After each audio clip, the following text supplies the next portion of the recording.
Hi, my name is Scott Duffy with Entrepreneur Magazine and S1 Media, and I'm here with an old friend, Terri Sjodin, and it is so good to see you. So fun to see you. we started in the same business, but working for different people. Who did you used to represent?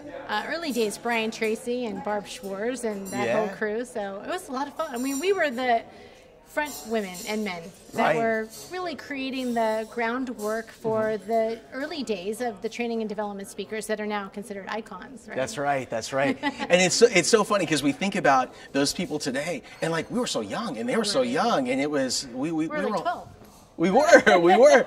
But so I ended up leaving the industry, and while I was gone, you were out there dominating the industry. Well, it was really interesting because we had this bird's eye view of what was happening as the training and development industry was expanding, and I thought there was a place for women, and there was a place for women who spoke on the topic of public speaking and persuasive presentation skills. So I thought, wouldn't it be cool if I could parlay my background as a speech and debate competitor into a business and selling environment and really help people to craft more clear, concise, and compelling messaging. So kind of this idea from where we started morphed into graduate work, which turned into my first program, and now, scary to say, 25 years later, here we are. Wow. So. Well, so that makes me, it reminds me of Small Message, Big Impact. Sure.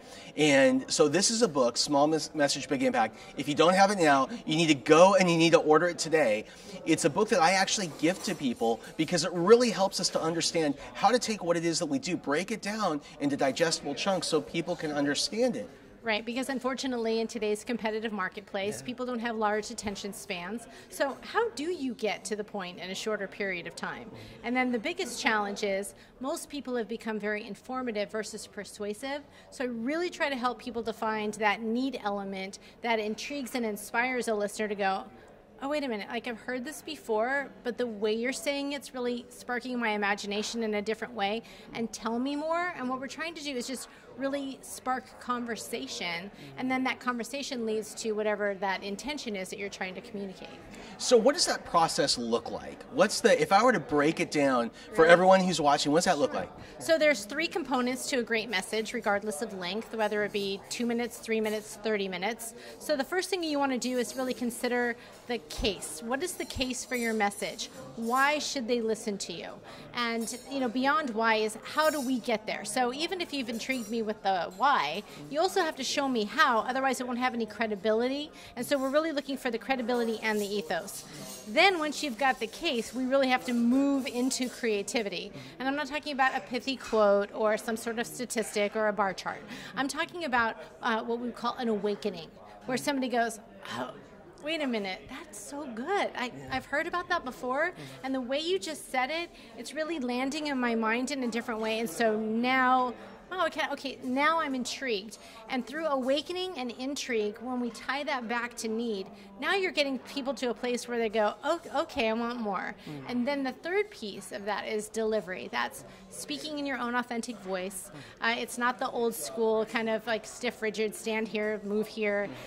We want people to use their own voice, their own colloquialisms, their own style. And we sense the truthiness when we know someone's just really kind of chatting with us rather than talking at us. So it's that combination of case, creativity, and delivery. And when you merge those 3 elements together, now you get an impactful message. That's awesome. Now, that was your first book, and you're a New York Times bestselling author, and you have another book out right now, which is killing it, called Scrappy. Yes. So Scrappy is defined as being full of fighting spirit. It's synonymous with having moxie, being gutsy, lively, maybe even a tad rebellious. And the simple idea behind it is that sometimes we have to be a little bit more creative to get in the door and make things happen. And people say, well, especially today because there's so much competition everywhere. Right, and so it's not like you just wake up in the middle of the night and say, okay, what am I going to do tomorrow that's going to be scrappy and creative? There's usually some sort of catalyst. So I spent 2 years investigating, interviewing, and evaluating the steps of people who really made things happen. Extraordinary, ordinary people, entrepreneurs who found ways to break through in a short period of time and make things happen. So there's lots of times and lots of ways. So there can be small plays, medium plays, large plays. There can be, sometimes you got to get scrappy on the front end of the game. So let's say you've been trying to access a super highly desirable prospect, or maybe you need funding for your business. How would you capture their attention when everybody else is trying to do the same thing? So there's some really interesting strategies. So how do you do it? I'm curious, how do you do it? Well, let's go to a really big play. Or, we'll start small. We'll start with a small. So one of my favorite stories is I was a Girl Scout. And part of the Girl Scout experience is that you have to participate in the annual Girl Scout cookie drive. And I was tenacious and I was persistent, right? I would take my order form and try to capture the attention of my neighbors and, encourage them to buy cookies. And it was hard. It was brutal. And the goal is to sell 100 boxes. And it's not easy to sell 100 boxes.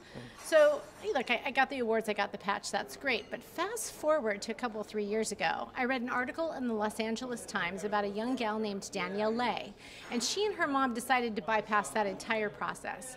And the two of them just set up a Girl Scout cookie stand in front of a legal marijuana pot distribution center in Northern California, and that young lady moved over 200 boxes in 2 hours. Wow. Yeah, and I thought to myself, oh my gosh, now that was scrappy, right? She saved herself a ton of time because she didn't have to go out into the field. She didn't have to take orders. She didn't have to go back and deliver the cookies. She didn't have, if she had somebody to change their mind, they didn't want the cookies, she didn't have to deal with that.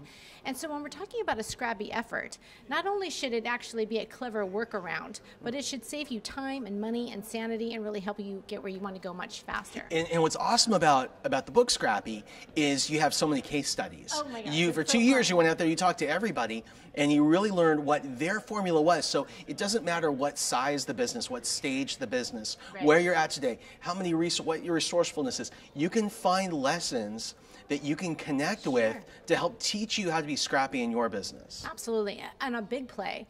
I don't know if you're familiar with Steven Schuschler, but he was the creator and founder of Rainforest Cafes. And so he had this beautiful entrepreneurial vision of creating a restaurant chain, and he couldn't get anybody to buy in initially. And so he was getting really frustrated, and finally he just had this moment where he said, if I could get people to see my vision, then they would understand. So he converted his suburban home in Minneapolis, Minnesota into a prototype. It was a jungle. So literally, it was complete with monkeys, and I had waterfalls and jungle vines, and he actually had a baby. Was he like the funnest guy? It was so crazy. And they, at one point, apparently, the DEA thought that there might be a meth lab in there, so they busted into his house at 2 o'clock in the morning and found just a jungle. It was just a sweet jungle, but through his vision and through his entrepreneurial scrappiness, ultimately what he did was he was able to attract one individual who came in, saw his vision, said, I believe in this because you believe in it so much. He got his first funding, and now the Rainforest Cafe is one of the most successful themed restaurant chains in history, and he's gone on from there. So sometimes you have to get scrappy, but usually there's some frustration or element that you're trying to bypass, and through a clever workaround you can get there. One of the things that we've talked about in the past is the role of successful women business leaders like yourself mentoring younger business women. If you were to give some advice to someone, a woman out there who was thinking of starting a business today, what would that 1 or 2 pieces of advice, what would that look like? Right, so I really believe in the power of heart and hustle, right? That's really the essence of scrappy. But I always say this, let's keep it classy and scrappy. And the easiest thing to do, I think, if you want to find a clever workaround, is to find an amazing mentor who can really help you to kind of leapfrog past a lot of the traditional systems. So through mentorship and then what I would call heart and hustle and being a little scrappy and clever, you have this really interesting combination of talents and traits, and then a little chutzpah. You got to keep going at it. And the truth is that anything worth doing is worth doing consistently, and through great mentors over time. Sometimes you have to hop mentors because maybe one mentor got you this far, but you need a different mentor to get you to the next place. And that combination strategically gives you tactical, practical, real world data that you can use to pivot when the markets change or when you're looking to expand. And I think that's really the essence of it. It's such a great point. And I think when looking for mentors, I think it's really important to do a couple things. One, find mentors that are, they have already been where it is that you want to go. Right? Because there's 2 things that people listen to. They listen to opinion and they listen to counsel. And to me, opinion is, it comes from somebody who may have the best intentions in mind, but they haven't actually done it before. True story. So they're giving you your opinion. Versus counsel comes from somebody who's actually accomplished what you've, like they have really walked in the footsteps that you want to match. And so their advice is something that is really true based on experience. Absolutely. And the trick to mentoring is this. Like, I've heard people say things like, you know, I had a mentor before, but it didn't really do anything for me. And I would say to them, that's not the mentor's fault. The burden really lies with you. A great mentoring relationship is dependent or driven by the protege. It is not driven by the mentor. So they think that, like, it's like not like Yoda went to Luke Skywalker and said, I'm going to give you this data. Luke had to pull it out of him. It wasn't like Daniel's son and Mr. Miyagi said, Mr. Miyagi, like, give me the download, right? He said, no, wax floor, paint fence, right? He made him do the tough work so he would glean the nuggets, but it was really protege driven. He had to do the work first in order to get the nuggets. And I find that that's really a metaphor for all mentoring relationships. So before we go, I'm actually going to grab a copy of Scrappy, because this is one of the books that I give the most to people. So if you haven't purchased it yet, go out and buy Scrappy. It's an amazing book.